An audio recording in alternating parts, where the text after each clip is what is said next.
Mark, I want to read you an email, a real one, sent by a learner to her colleague about something completely normal. Okay, hit me. Dear James, I hope this email finds you well. I am writing to inquire whether you would be so kind as to inform me of the current status of the document I had previously forwarded to you. I would be most grateful for your prompt response. Kind regards, Maria. Oh no. Oh no? Oh no, because I know exactly what happened next. What happened next? James, the colleague, read this email, and he felt slightly uncomfortable. He probably thought, is Maria angry at me? Why is she being so formal?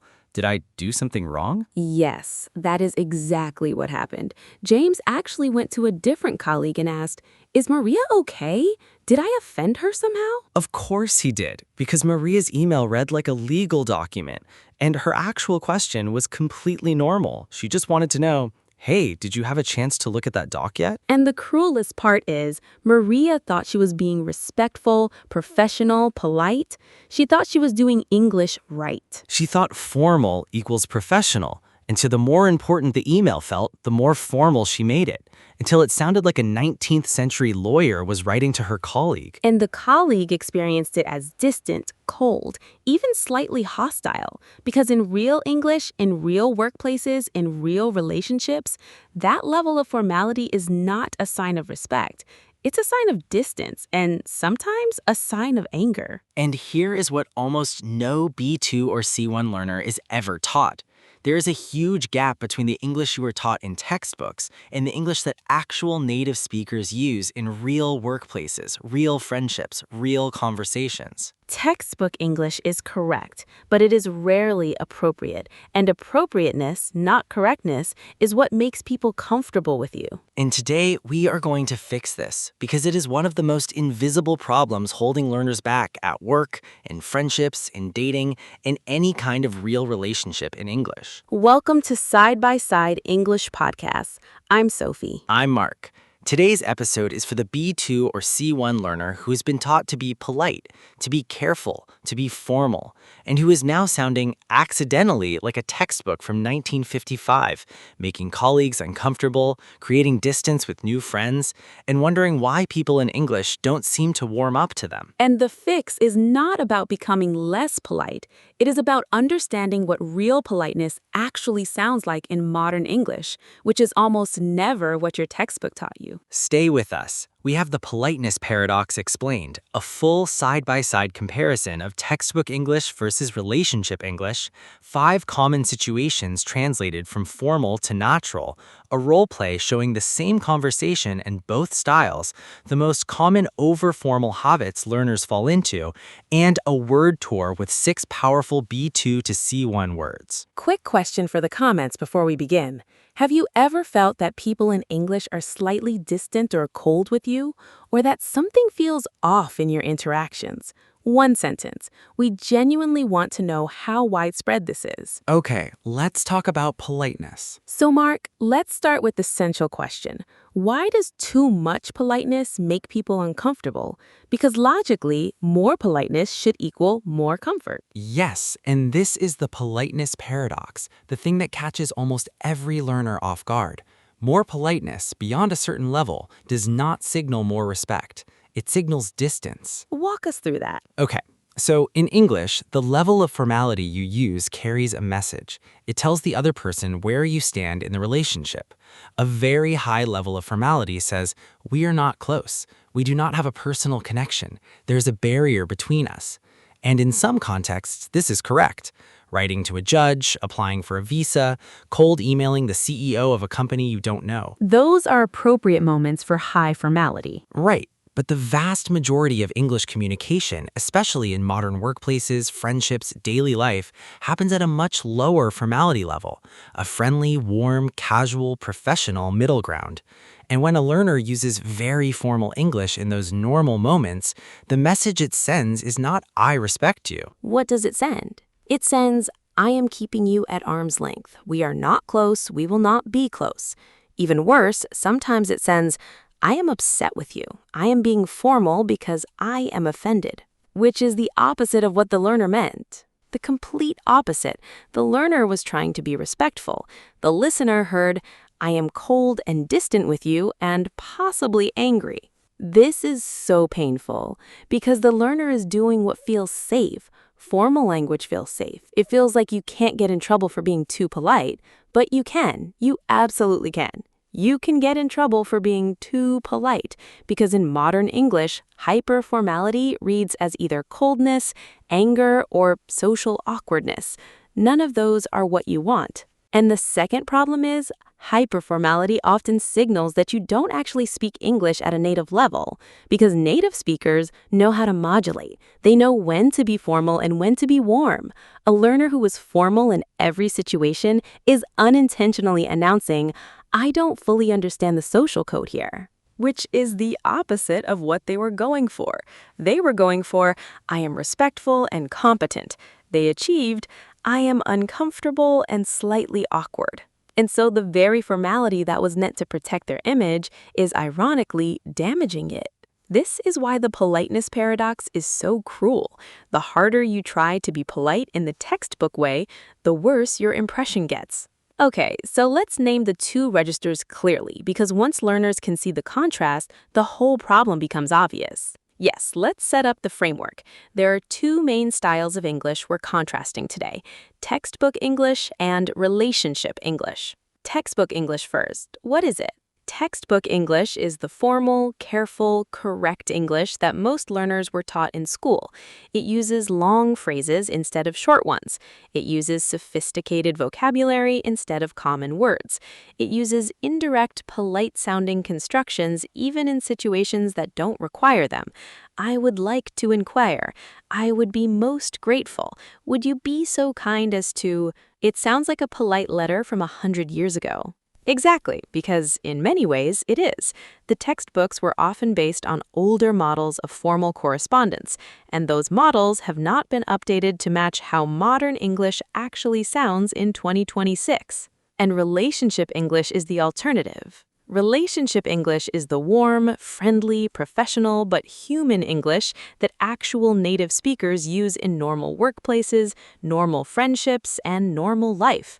It is still polite, it is still respectful, but it is modulated. It builds connection instead of distance. And relationship English is what learners actually need most of the time. Most of the time, the vast majority of English you will speak and write in your life is in this register, not textbook formal, not casual slang, the middle ground, warm, professional, human. Let's actually do this side by side. Let's translate some classic textbook phrases into relationship English so learners can hear the difference. Yes, this is where it really clicks. Let's go.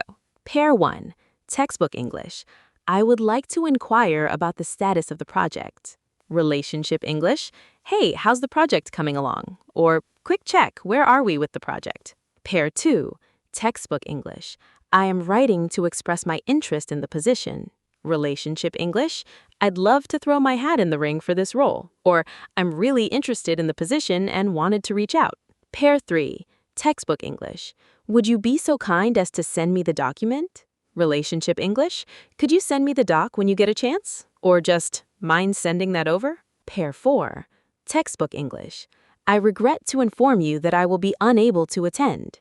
Relationship English, I won't be able to make it, unfortunately. Or, I'm so sorry, I can't make it on that date. Pair 5, textbook English, please accept my apologies for the delayed response. Relationship English, sorry for the slow reply, or apologies for getting back to you late. Pair 6, textbook English, I would be most grateful if you could provide me with further information. Relationship English, could you give me a bit more info on this? Or would love to hear more if you have a moment. And listen to the difference. Every single relationship English version is warmer, friendlier, more human, and still completely polite and professional. And none of them are sloppy, none of them are unprofessional, none of them are too casual. They are exactly the level a real native speaker would use with a colleague, a new contact, a friendly acquaintance. This is the gap between what learners think professional sounds like and what professional actually sounds like in modern English. And once you hear it, you can't unhear it. Every textbook phrase suddenly sounds like it's coming from a different century. And the wonderful thing is, relationship English is easier than textbook English. It uses shorter words, simpler grammar, less ornate construction. So this isn't asking you to learn harder English, it's asking you to use simpler English and to trust that simpler is more professional. That is one of the great surprises of modern professional English. Simple is professional, long and ornate is amateur. This goes against everything we were taught. But it is the truth of how English actually works in real life. Let's go situation by situation because I think learners need to see this applied to real moments. Yes, 5 common situations translated from textbook to relationship. Situation 1. Asking your boss for time off. Textbook English. Dear sir, I would like to formally request a leave of absence on the dates of... Hey, I wanted to check in about taking a few days off. Would the 14th to the 16th work? And notice, still polite, still professional, but warm, direct, easy to respond to. The boss doesn't feel like they're being addressed by a court summons. Situation 2. Following up on something someone hasn't replied to. Textbook English. I am writing to follow up on my previous correspondence in the hope that you may have had the opportunity to review the matter. Just bumping this to the top of your inbox in case it got buried, or quick follow-up on the email below, no rush though. And this version actually makes the person more likely to reply because it's friendly, because it makes them feel guilty, because it acknowledges that they are busy. Situation 3. Disagreeing with a colleague in a meeting. Textbook English. With all due respect, I must express a certain degree of reservation regarding the proposed approach. I see where you're coming from, but I'm a bit worried about one part of this. Or, I want to push back on that a little, if that's okay. And the second version is far more effective because it doesn't sound like a lecture, it sounds like a conversation, which is what a meeting is supposed to be. Situation 4. Asking a question when you don't understand something. Textbook English. I beg your pardon, but I'm afraid I did not fully comprehend the previous explanation. Could you elucidate? Relationship English. Sorry, can you say a bit more about that? I want to make sure I'm following. Or, quick question, can you walk me through that one more time? Far more comfortable, far easier to respond to. The colleague is happy to explain again because they don't feel like they failed the first time. Situation 5. Saying no to something. Textbook English. I regret to inform you that, unfortunately, I will not be in a position to accommodate this request at the present time. Kindest regards. Okay, we are in a kitchen with coffee in our hands, and you sound like you're writing a letter to the Queen. Painful, right? Painful. Now do the relationship English version. Yeah, totally. Just send it over whenever and I'll take a look. Probably later today or tomorrow, depending on how the day goes. What's it about? And listen to that. Warm, easy, curious. The same offer to help, but now we are actually 2 humans having a normal interaction. And the bonus? What's it about invites me to actually tell you more, which makes you a better collaborator. Same offer to help, same level of professionalism, completely different relationship dynamic. And this is the heart of the episode. Relationship English doesn't make you less professional, it makes you more effective because it builds connection, and connection is what real work actually runs on. People help people they feel connected to. They do not help people who sound like they are filing court paperwork. Let's go through the most common overformal habits that B2 and C1 learners fall into, because once you can spot them in your own English, you can start to fix them. Yes, 6 habits, and I want learners to ask themselves honestly, do I do this? Habit 1. Starting every email with Dear X and I hope this email finds you well. This greeting is now considered slightly outdated and overly formal for everyday workplace emails. It's not wrong, but it can make you sound stiff. The modern alternatives are Hi X or Hey X for most situations. And instead of I hope this email finds you well, try hope you're doing well, or just dive right into the message. Habit 2. Using would like to instead of want to or I'd love to. I would like to discuss sounds formal and distancing. I want to discuss or I'd love to chat about sounds warm and engaged. The shift from would like to want is small but powerful. Habit 3. Using kindly everywhere. Could you kindly send? Please kindly review. I kindly request. The word kindly has become a marker of non-native English in workplaces. Native speakers almost never use it in modern emails. The simple please is enough, or even just framing it as a question. Could you send me that? Is perfectly polite. No kindly needed. Habit 4. Using long Latinate words when short Germanic ones would do. This one is huge. English has two layers of vocabulary, the shorter, simpler Germanic words and the longer, fancier Latinate words. Learners tend to reach for the Latinate ones, thinking they sound more professional, but they often sound stiff. Give us examples. Utilize instead of use, commence instead of start, endeavor instead of try, inquire instead of ask, purchase instead of buy, reside instead of live, terminate instead of end. In almost every case, the shorter word is better, warmer, more modern, more professional. Habit 5. Apologizing too much. I'm so sorry to bother you. Forgive me for taking up your time. I apologize for the intrusion. This level of apology was normal in old letters. In modern English, it actually sounds strange, almost servile. Native speakers might say sorry to bother you once, briefly, but they don't layer apologies. Use a single light apology if needed and move on. Habit 6. Ending emails with elaborate closings. I remain most sincerely yours, with the utmost respect, awaiting your kind response. These are gone, they are over, they belong in museums. Modern closings are simple. Thanks, best, cheers, talk soon, let me know, or even just your name at the bottom with no closing at all. And the meta lesson across all 6 habits? The meta lesson: less is more. Shorter is more professional. Warmer is more respectful. And the moment you start applying this in your real English, people will respond to you faster. They will help you more readily. They will like working with you. Because the formality was creating a barrier, and without it, the relationship can actually grow. Word tour? Word tour. First word, register. We've touched on this in earlier episodes, but it's worth deepening here. In language, register means the level or style of formality you use in a particular situation. Every native speaker shifts register constantly. The way you talk to your boss is a different register from the way you talk to your best friend. And matching register correctly is one of the highest signs of true fluency. For example, the biggest sign of advanced English is not vocabulary size, it is the ability to shift register fluidly depending on who you're speaking to. Or, he had perfect grammar, but his register was always slightly off, making every interaction feel a little awkward. Repeat, register. Register. Next, stiff. Stiff literally means rigid, hard to bend, lacking flexibility. But used metaphorically for language and behavior, it means overly formal, awkward, lacking warmth. It's the perfect word for what textbook English sounds like in real-life situations. For example, his writing was technically correct but felt stiff, like every sentence had been carefully starched. Or, she came across as stiff in the meeting even though her ideas were excellent because her formal phrasing kept the listeners at a distance. Repeat, stiff. Stiff. Next, to modulate.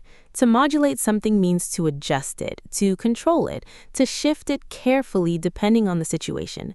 We modulate volume, we modulate tone, and most importantly for today, we modulate formality. It's a sophisticated, useful word for any conversation about communication. For example, native speakers modulate their formality constantly, almost unconsciously, depending on who they're speaking to and what the situation calls for.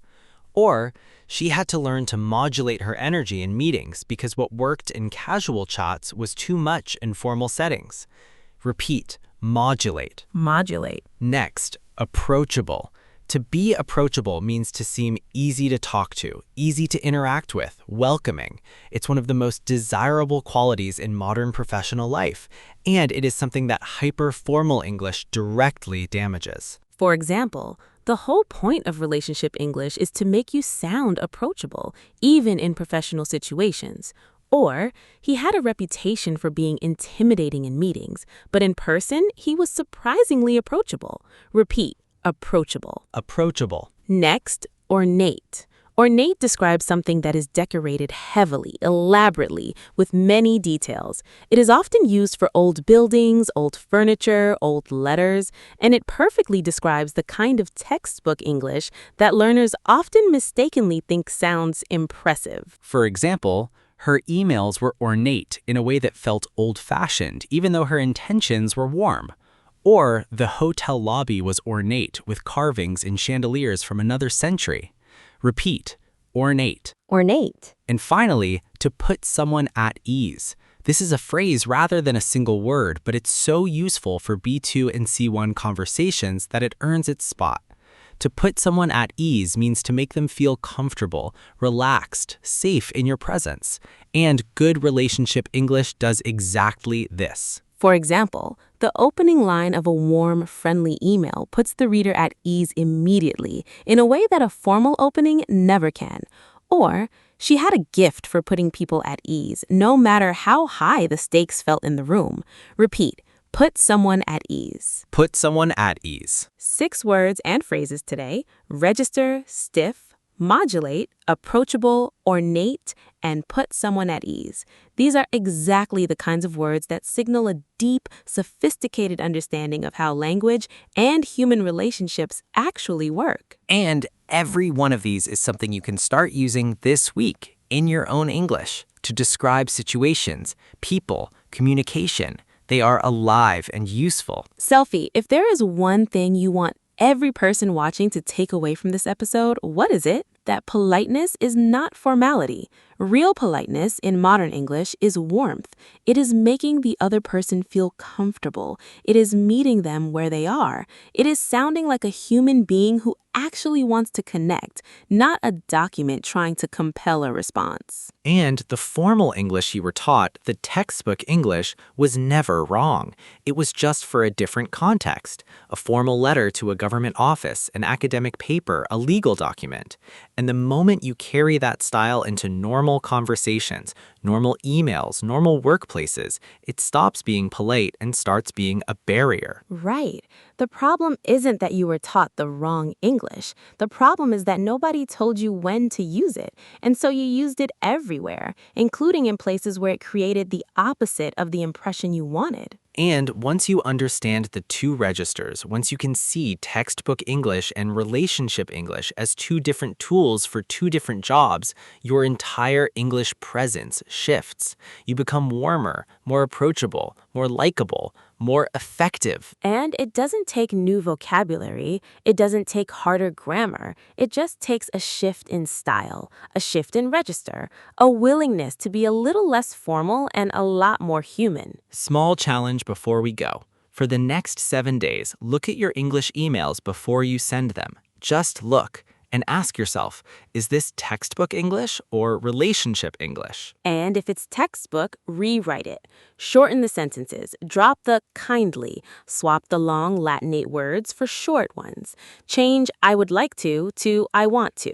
Change I am writing to quick note about. Change should you have any questions to let me know if anything's unclear. Small shifts, 5-second edits, and watch what happens to how people respond to you. Because the responses are going to change. People will reply faster. They will be warmer. They will lean in. Because suddenly you sound like a human being they want to work with, not a court document trying to compel a response. Drop a comment. Tell us, did anyone respond differently to your emails this week? We want to hear the real-world results. Because the proof is in the responses, the way people start treating you when your English becomes warm and approachable. It is one of the most rewarding changes a learner can make. I'm Mark. I'm Sophie. Thank you for being here. Thank you for being willing to drop the textbook armor. Warm English, real connection. We'll see you in the next one. Bye, everyone. Bye.